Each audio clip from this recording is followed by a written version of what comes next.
Andrew, for me it's a real pleasure to meet you because you have been in Derry, Londonderry, my city, before I took up the post I'm in, and I've heard so much about you and I think we've so much in common. One of the opportunities we have as a city now is we've just been designated UK City of Culture 2013. And any lessons you've just hosted World Cup, global activity, what is it that we need to do to make the most of using events? I think bidding for and hosting events is an important thing that cities can do. It builds confidence, it sets deadlines, it creates unity amongst the local inhabitants and the local leadership.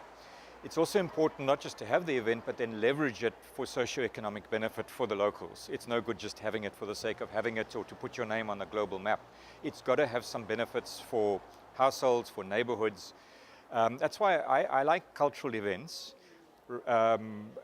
Probably even more so than sporting events, because they can come back to the communities and communities can participate in them more readily than perhaps a global sporting event, which is something that you usually just watch.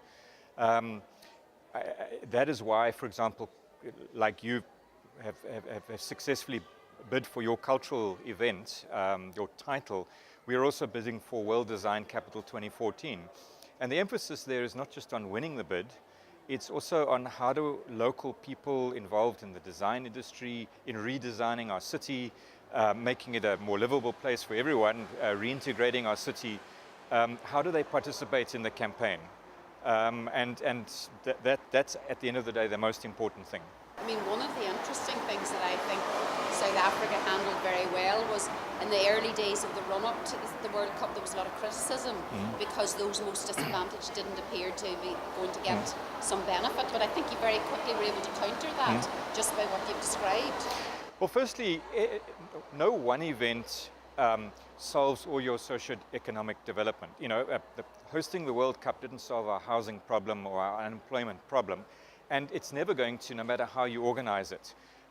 So if you're going to bid for events, you've got to measure them over a period of time and see how they can all be collectively leveraged to achieve certain things. Through the 2010 World Cup, for example, the main focus was on, do we get a better public transport system? And that improves the mobility and access for all people. And that's what we did. But it certainly didn't solve our income inequality or unemployment problem. That's got to come through a range of other urban policies, city policies. I mean, interestingly, in your speech today, you actually someone asked you were you top down in your approach, and I thought it was very interesting the way you said, no, well, we're top down and bottom up. And some people would see that not being kosher. You know, that's not the way, but I actually, that rang bells for me because it's, we need to include those at the bottom, but if we don't pull the two together, we can't actually reach those furthest from. Would you agree? I thought it was an interesting angle. Well, any city needs a vision, and the vision is not just where you want to be in 3 months' time, which is kind of where local ratepayer and community activities focus on. It's where you want to be in 30 years' time. It's planning for the next generation. And you've got to have a message for the unborn generation as much as you have a message for the local existing communities, and that doesn't always easily come out of local community meetings, which sometimes can be very parochial. Come up with a shopping list of things that you need now. That is important for credibility, but you also need a city strategy which says, well, how are we going to transform the city? How are we going to bend the development curve, which is usually on an unsustainable path, be it ecologically, environmentally, or politically and morally. How do you get two things, people to raise their sights in that way? Because I agree entirely that sometimes people are so close to an issue or problem they can't see beyond it, but also engage that future generation. Gosh, I mean, it's not easy, and any city that says that they've solved those problems is lying. But I think it helps to, if you have visionary leadership, and if you can communicate well, not just with long speeches, but really in sitting down and engaging with people, listening to them, and hopefully communicating your vision to them, working in partnerships and not just in silos, realizing that certainly the business community doesn't have all the answers, neither does the public sector, neither do the academics. You've got to kind of bring everyone together, and you develop a vision collectively. So it's like a guiding coalition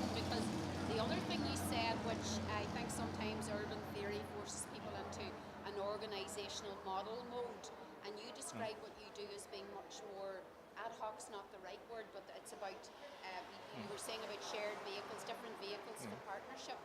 How do you manage to, who manages all that? Well, firstly, you can't plan for everything. Secondly, failure is as important as success. If you're not taking risks and you're not allowing ad hoc initiatives to bubble up, well, then you can only rely on top-down planning, and that usually doesn't deliver what people need. So you've got to allow experimentation. You've got to allow neighborhoods to experiment. City councils have got to experiment, and sometimes they've got to fail. And often ratepayers and people paying the bills and the business community don't like failure because they say it's a waste of money. And that inhibits risk-taking, which you need to develop a city. So it needs visionary leaders like you, sometimes to let people keep their heads. Well, I don't know about me, but certainly you've got to look for leaders in the most unexpected places, and it's not just in City Hall, it's not just in the Chamber of Commerce, it's often out on the street. Couldn't agree more. Great.